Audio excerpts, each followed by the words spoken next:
You just got a DM. A restaurant influencer wants to come to your restaurant and promote your brand, but they want something in return. Your immediate response, doesn't matter. I'm gonna tell you how to play this game because I've done it a lot. I'm Mike Bausch.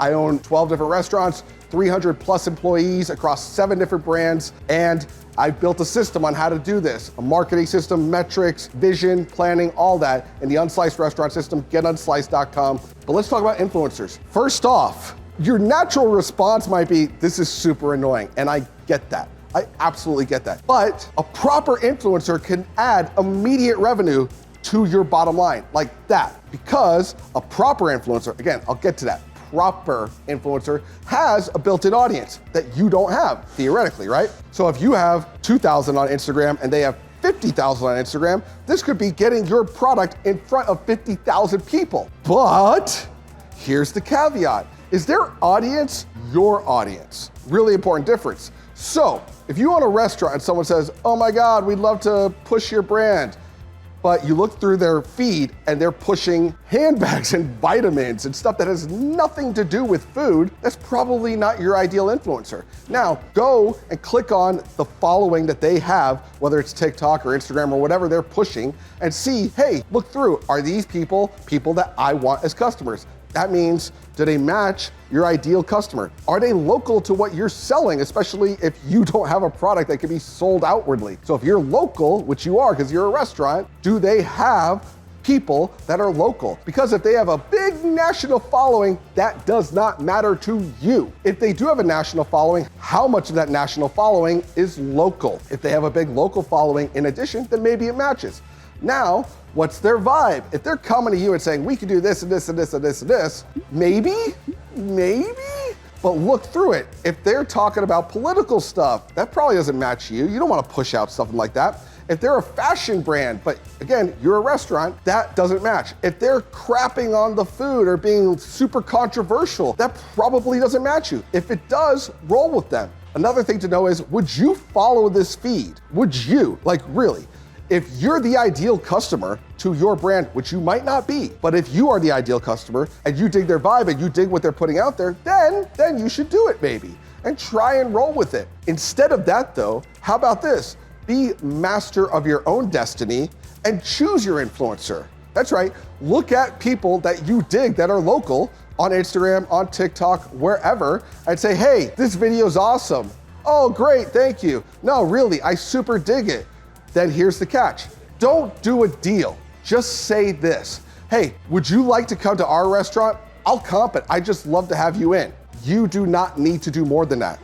You don't need a contract. You don't need to offer money. Just say that because they get it. You don't need to tell them what to do. Don't say, yeah, I'll feed you for free, but I need 2 stories, 4 mentions, 1 reel. Don't do any of that. Don't. Because now you've set off the relationship in what you would think is a good tone, it's a bad one. You want them to love your brand. So just be easy breezy, bro.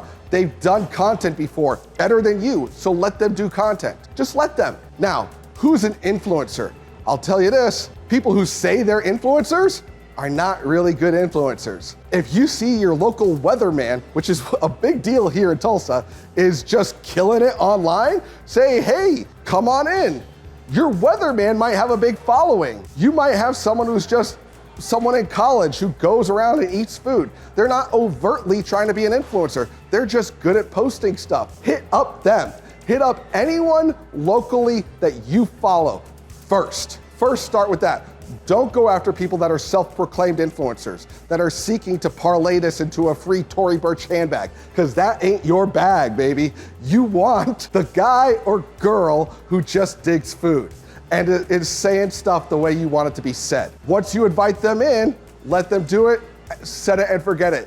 DM all sorts of people. Maybe they come in, maybe they don't. Now, if you have your white whale, your golden goose, your coup de grace influencer that you really wish came in. Now you roll out the proverbial red carpet. Hey, I'd like to invite you in personally on me to have a tasting of everything we do.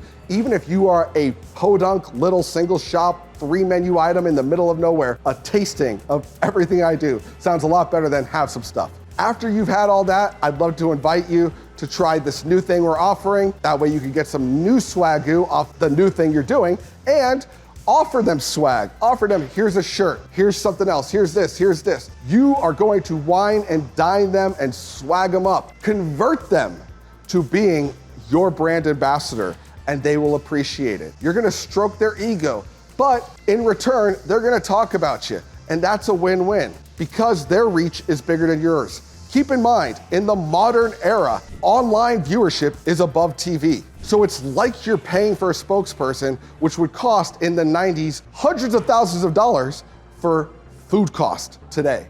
It's a different world. Don't act like it's 1995, because it ain't. It's 2020, whatever time you're watching this, and you need to understand their value, but also understand yours. Give some food, give an experience, make them feel special, and let them spread the kind word of what you do, and you will have an influencer on your side, or multiple, pushing your brand to all their audience on your terms and not some rando who's trying to get a free meal and doesn't really care about you. I'm Mike Bausch, owner of Olive Andolini's, along with the Unsliced Restaurant System.